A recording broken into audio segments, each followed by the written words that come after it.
Aloha, welcome to the show, the Amazon Nomad Show. My name is Seth, and I'm here with the lovely Thomas Parkinson and Gavin Sweeney. We've only got 45 minutes on this one because Thomas Parkinson has got champagne tasting to go to. We are going to be talking about such things as Thomas's travels over the last month because he's been up to extravagant things, his weight gain, what Gavin's been up to, and how Q1's been going for everyone and all of us Amazon sellers. So, Tom, would you like to start? Because I've seen your Instagram content over the last couple of weeks. I've been slightly jealous because I'm in cold London still, as always. And it seems like you've been jet setting all over the shop. So do you want to fill us in on what you've been up to? Highlights, anything we can learn? Because I know you did some sort of strategy session with your Filipino VA army. So yeah, long question, but let's go. I'll get really quick. So today is the 27th of January, and I left Mexico on the 1st, flew to Orlando, flew to Dubai, spent a couple of days in Dubai, Abu Dhabi, spent another day there, and then I flew over to Manila. We did like a 5-day planning meeting, which was really cool, looking at 2023, or actually in the next 3 years, where we're looking at. Met my team in Manila, flew down to Davao, met my team in Davao, flew to CDO, met my team in CDO, flew back to Manila, spent a day there, flew to Palawan, and went to El Nido, spent like 4 days there. That was cool.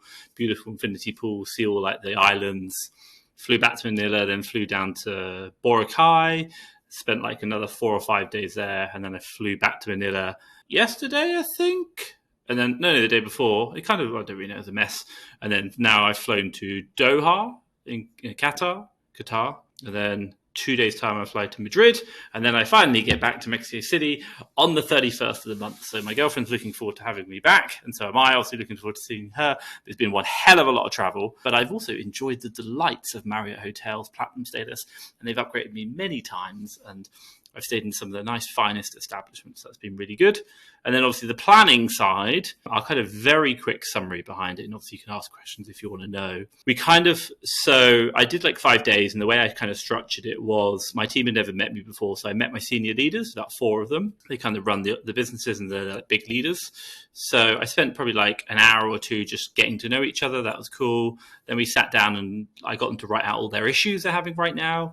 And then I got them to write out what they wanted to achieve from today or the week. And then basically we went through a question of, we looked at the planner, and I'll tell you what that kind of looks like in a minute. And we kind of put in where we're going to solve those issues on the planner and where we're going to solve what their expectations are on the planner. And then we went through, and that was like day 1. And then day 2 was really about understanding who we are, our why as a company, what do we achieve? And this is really Fast Track FBA and the Amazon businesses.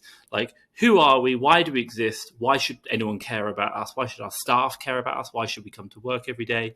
That was really like an eye-opening session. That was a whole half day. A lot of Tony Robbins, Simon Sinek in there. In the afternoon was very much looking at around SWOT analysis of all our different services and around the businesses that we operate, including the Amazon businesses. And then we started into our 3-year planning. Like, that's kind of like into the next day. So we kind of did our 3-year planning, and we just kind of thought about where we're going, our vision and mission. We've really got one as well, but then our 3-year plan.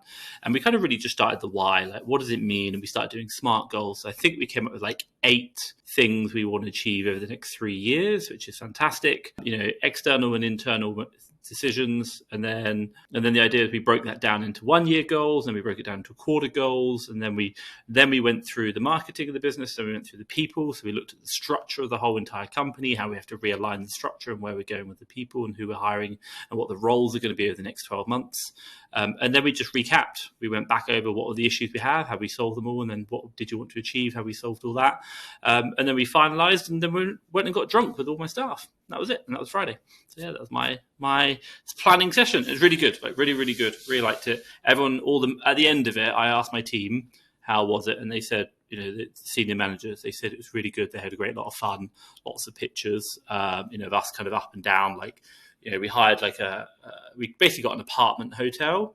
So there's like 3 bedrooms in there, but we had like a living room. So we could work together, and we kind of got loads of stuff, stuck it on the walls.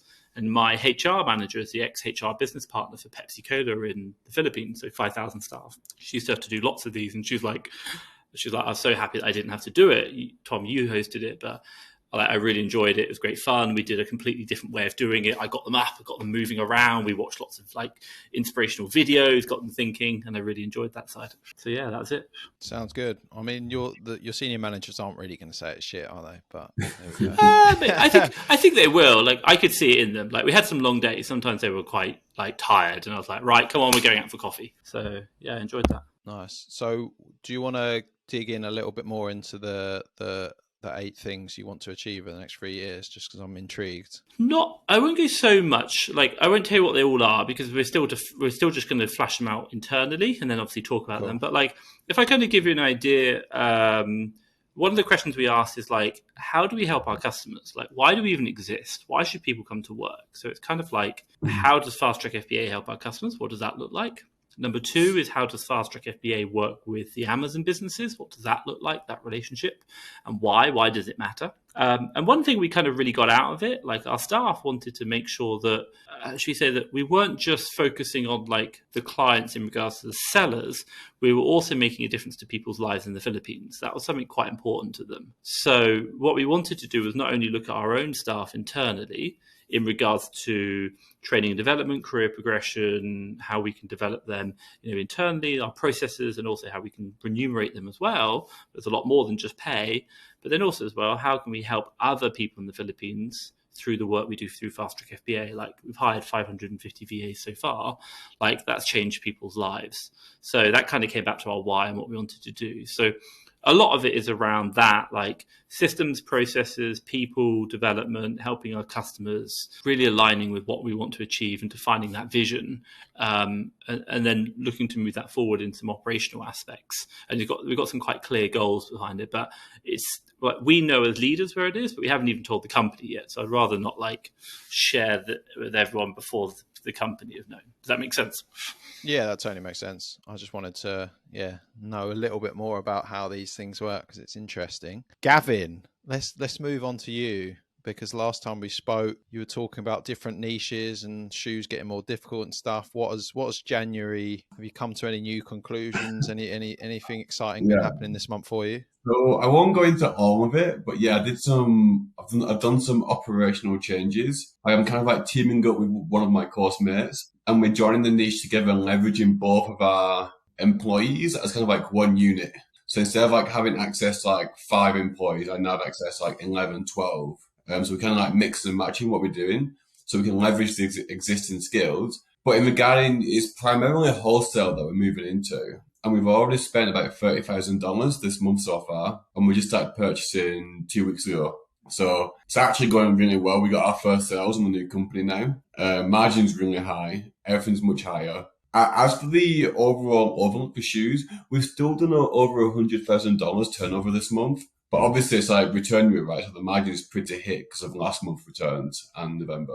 But I think we're niching down in terms of shoes heavily, in terms of like what we're doing. I've also done some wholesale shoes, which is quite an interesting. I can't give away how I've managed to do that, but we've managed to get some wholesalers for shoes, which is interesting. And then standard like beauty aware we're going heavily into.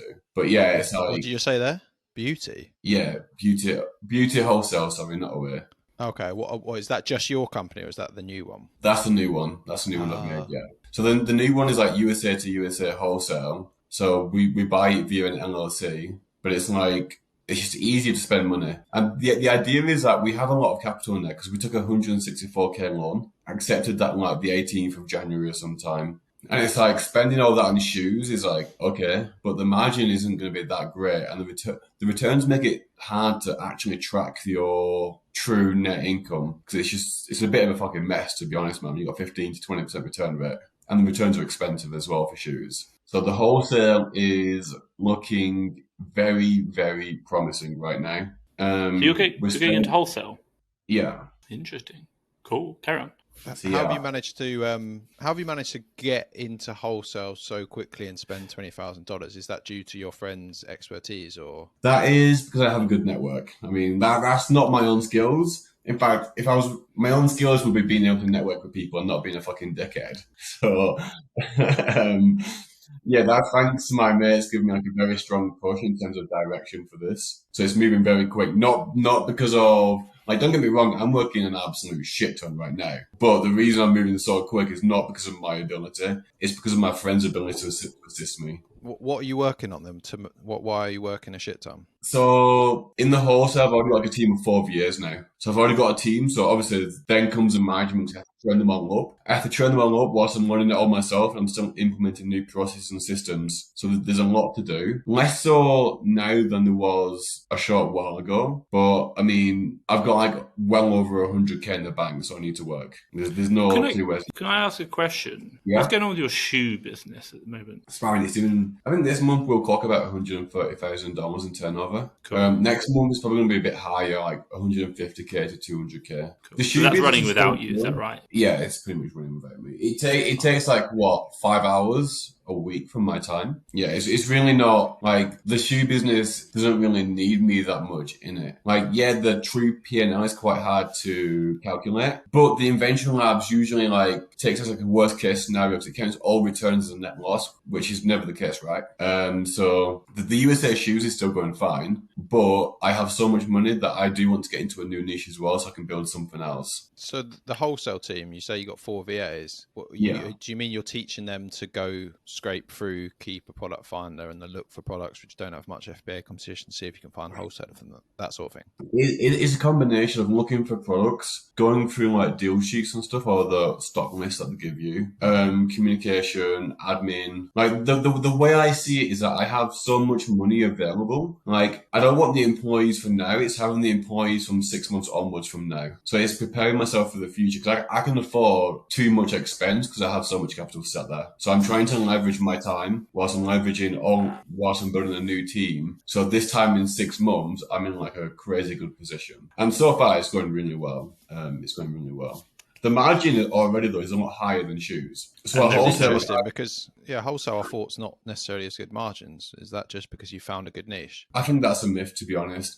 Even when I did UK to UK, my first wholesale order was like 40% plus ROI. Like it depends on the type of, because wholesale is wholesale, right? There's niches within wholesale that you can go into as well. There's different kinds of wholesale. Same as OA, there's different niches in OA. So maybe if you do vanilla wholesale, then you get vanilla results. If you do super niche wholesale, you get like super good results, right? So it's all relative to how you're playing the game. Well, and are you managing to do more salted caramel hazelnut wholesale because your friend or you have got a very good like understanding of the products that you're buying, or is it just because you've like lucked out, or is it like what's the process behind finding something that's not vanilla?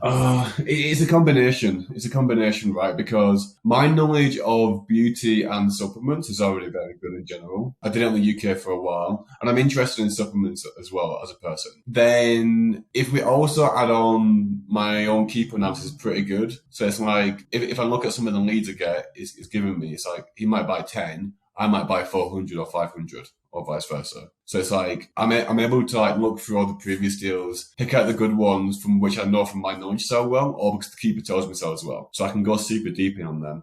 So it's a combination of like existing experience that transitions me pretty well into wholesale alongside having assistance. So long story short is that you are one, a keeper king, and two, you've got a very expensive and long skincare routine.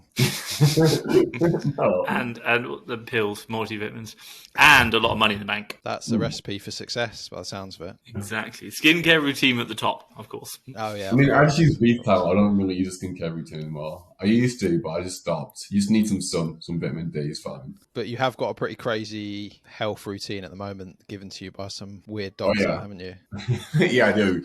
Yeah, but that's them trying to like fix my Crohn's issue. So that's like very explicit. It's either I do, so basically I have a condition called Crohn's disease, which is an inflammatory bowel disease. And it's not been playing nice over the last few months. Maybe my life has been a bit too wild with all the partying, traveling non-stop, bad diet, not enough exercise. So it's like I have to like fix my diet. So I've come off carnivore diet because my body's ability to digest fat isn't particularly great. So what I've done, I bought some bile acid factors here, which is basically someone thrown up in a pill, put the lid on, and give it to Gavin. What it does, I don't know, it basically like gives you biomass so your body can digest fat better. So I've also bought something called Tudka as well, which is a liver secondary antioxidant, which increases bile production by up to 250%. So yeah, I spend a lot of time looking at supplements, but yeah, I'm on this diet though because it's like, I don't have a choice. By the way, the diet is what, to settle your stomach, or is it to lose weight? What's the situation? No, I'd rather put weight on. I don't want to lose weight.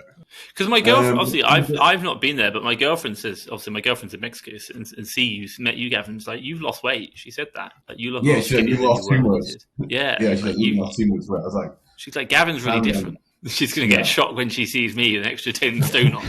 It's the absolute opposite. The goal is to reduce inflammation to a baseline, and then after that, I want to do something called neurogenesis. So once the Crohn's issue is completely resolved, then I want to do neurogenesis, which is essentially like repairing the brain and optimizing brain function. Fun. Which is pretty interesting. Which sounds really good being an entrepreneur because you're maximizing energy, maximizing cognitive ability, right? So that kind of stuff sounds awesome. I'm totally down for that. But first, I need to go over the first hurdle. Yeah, I've just started an Athletic Greens subscription. Have you guys heard of it? No, but yeah, they send you food. It's $100 a month, and it's essentially an all-in-one antioxidant multivitamin.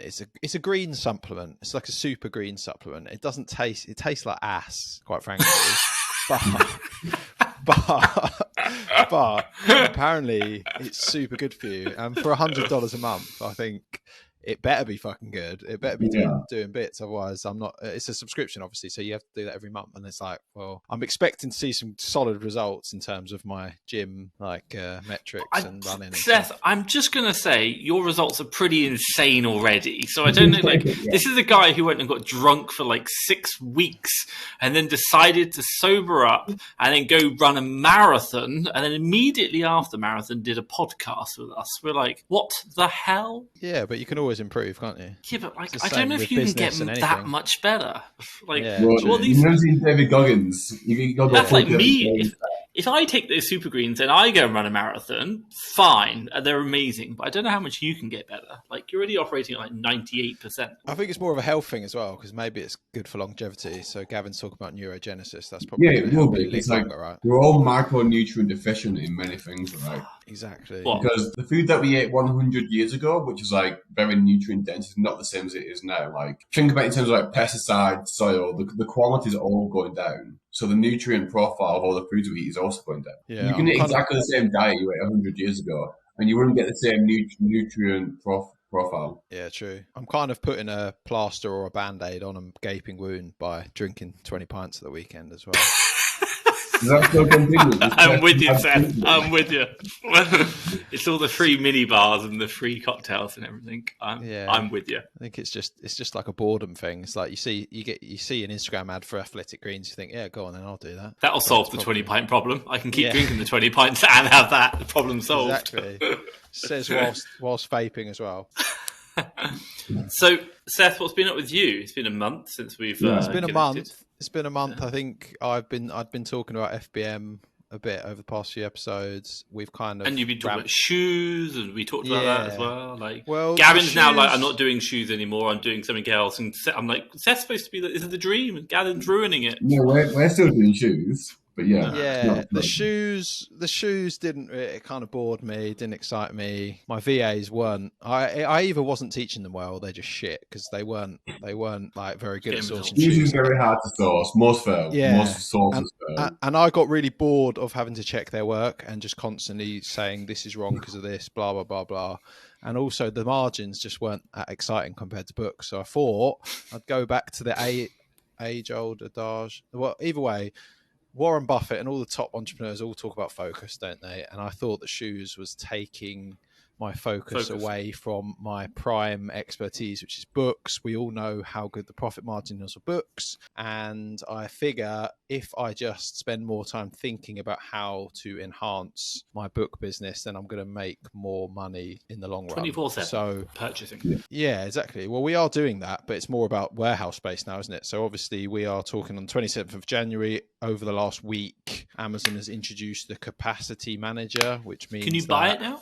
You can buy you can buy storage space apparently, but it goes to the highest bidder. So I'm a little bit wary of that, because how do we know that people aren't just going to bid ridiculous amounts? I've not They quite will to dug start into with. it enough. Yeah. It'll My start plan was to leveling wait. out. Exactly. My plan was to wait to see how much people spend, wait a few months, see how it levels out, as you say, settles down, and then maybe start introducing that. But my plan is to send really fast selling books into FBA, get the turn rate going, hopefully increase our capacity whilst also having FBM on the side. Started selling on eBay last week. Annoyingly with eBay, right, even though I've been on eBay for 12 years and I've sold thousands of pounds worth of stock back in 2018, for some reason my limits have been taken right down, so I can only have 70 books, which is just so annoying. And I've spoken to a few people at eBay, and they just said computer says no, you can't have any more, you've got to wait another month, which is just super frustrating, because obviously I've got like 2,000 books that I could fulfill, and from the 70 listings we've been getting a sale or two a day. Can you not, which is so you nice. can't add more listings on? Every month you can, but it gets what's the term, like regenerated, every 30 days. So I'm just going to be adding 70 books every 30 days, but that's very frustrating. But that's just a time. Can you buy an old account? Well, I've got a 12-year-old account, but yeah, I could, but I'd rather just. No, an old account with like confirmed number of 12,000 listings. I'm just going to wait. I'm patient guy. Right, that's pointless. You can just go down the pub and have a couple more pints. It'll be fine. Yeah, exactly. It's all going to work out. The one promising thing about it was that I just lumped on 70 random books that were all worth, say, $25-30, because there's also a pound limit, so it's £1,500. So I obviously did 1,500 divided by 70, it's like $25, and we're getting a sale or two a day from that, which is cool, because then it means that if we've got 700 listings, we should hopefully get 10 or 20 sales a day, and then times that by 3 again, then hopefully we'll be getting like 50 sales a day from eBay, which would be pretty cool. And you're what? And then how much are you making per book? Top of your head? $10 on average. Okay, what's that? $500 a day? Potentially. Obviously, I don't know if it will scale that way, but it might do. And then also we're going to start selling on 3 other book sites. So I'm thinking if we start getting a certain amount of sales on each of those sites, then there's no reason, the sky's the limit for us, really, especially if we start introducing this FBA thing. Also got some secret stuff in the pipeline that I can't talk about yet that I'm quite excited about. So Seth, tell me about this secret stuff you got in the pipeline. I really want to hear about it. Secret sauce. I'll be able to tell you in 2 weeks. Ooh. But yeah, so it's kind of is it an OnlyFans? Have you got an OnlyFans coming out? Oof, how did you know? It's because Gavin just told me he's got his coming out tomorrow. Oh yeah, of course. Looking forward to that, Gav. I'm going to sign up straight away. But yeah, so things have gone from looking quite devastating, and seeing as we're going through one of the most tumultuous times in Amazon history, for me anyway, over the last 5 years with this capacity manager thing, things aren't looking so bad. Moral of the story is you don't need to be. I think a lot of booksellers are quite disheartened at the moment, and they're getting a bit pissed off with FBA, and a lot of them are probably going to leave the platform. But what does that mean for me? I just see opportunity. I think I can cash in more. Maybe I won't make as much money in the first 6 months of this year, maybe, but I'm pretty sure by the end of this year we're going to be sitting prettier than we were at the end of last year. So I'm pretty happy with that. It's exciting times, and with change comes, what's that quote? Either way, opportunity. There you go. That'll do, because that's true, isn't it? Yeah, that's People true. Are like, it's why not? I don't know what I'm saying. People are scared of change, but there's opportunity in it as well. Exactly. People love the status quo, and obviously it's been great for me for the last 4 years, and it's been quite easy. And now that it's getting a bit more difficult, I'm not going to just like lie down and drink 20 pints. I'm going to work hard and drink 20 pints. So adapt or die. Change is the only constant. That's true. Change is the only constant, and especially with Amazon, because they are bastards, but they also make pretty easy business model profitable. So why should we? And it's interesting because you talk about like it's hard times, the worst times. I'm like, you're the biggest you've ever been. You didn't have these problems because you weren't that big previously. And now you're reaching the limits of like because of your size.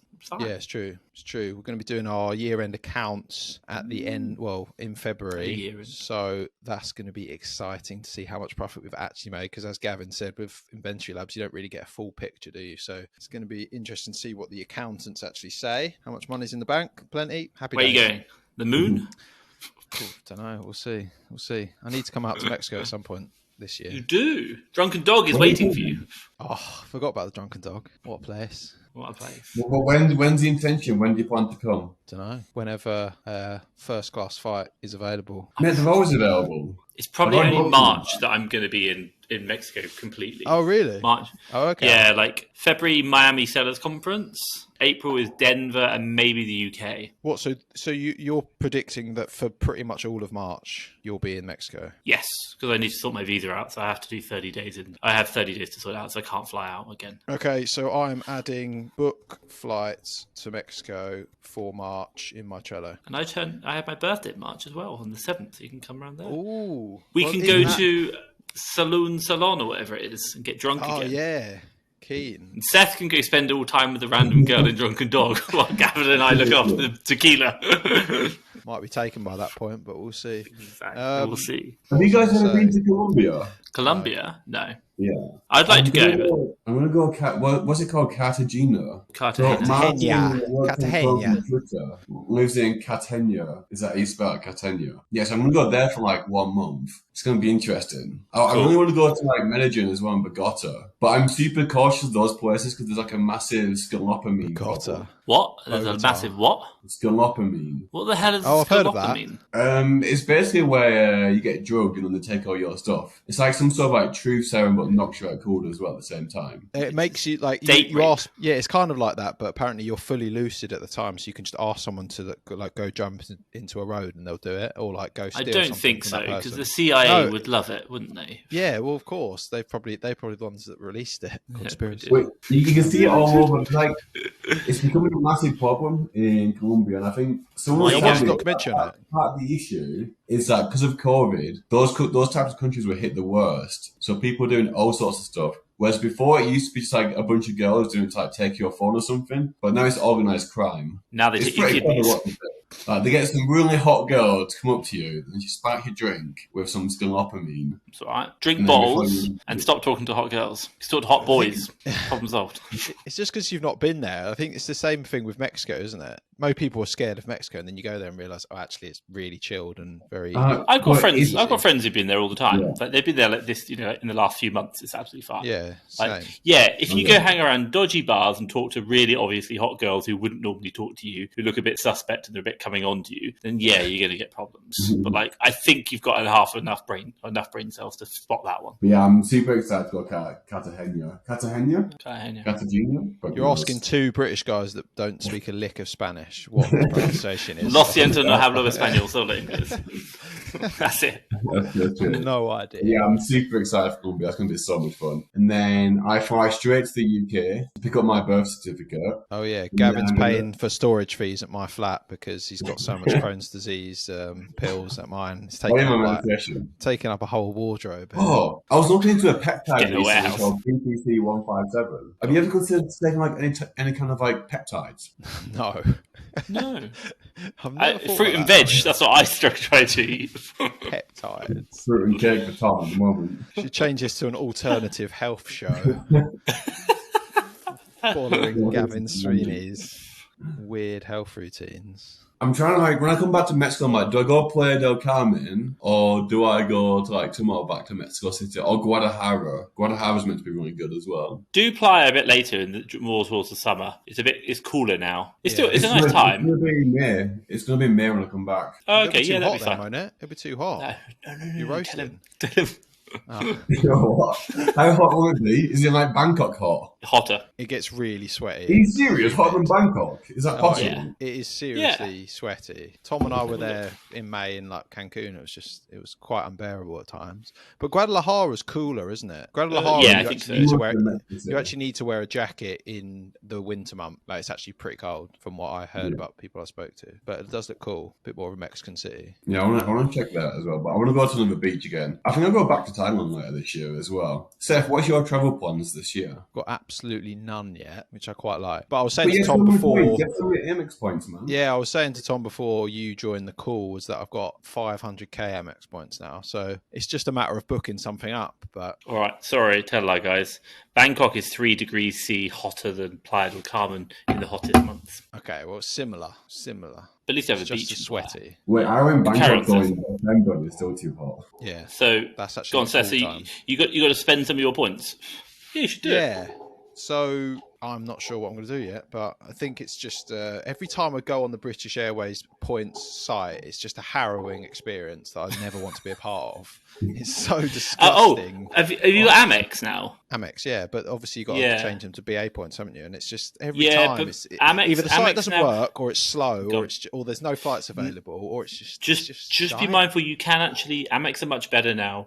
They used to only really have like BA and something else. Now in the UK, you can do Emirates, Etihad. There's a lot more options. It never used to exist. Oh, okay, yeah. There was in like Might 2 or see 3 that, airlines actually. before. Now there's like 10. Oh, okay, yeah. Anything to get you've got away from options. British Airways, just Mate, it's not that bad, man. It takes a bit of persistence. I I don't got my like Qatar flights persistence. to BA. When it comes It to was booking easy. first class, when it comes to booking first class flights, you expect the whole experience to be serene and zen, lovely, enjoyable. Yeah, when you're and you know what, Seth? It is when you're paying for it. Good point.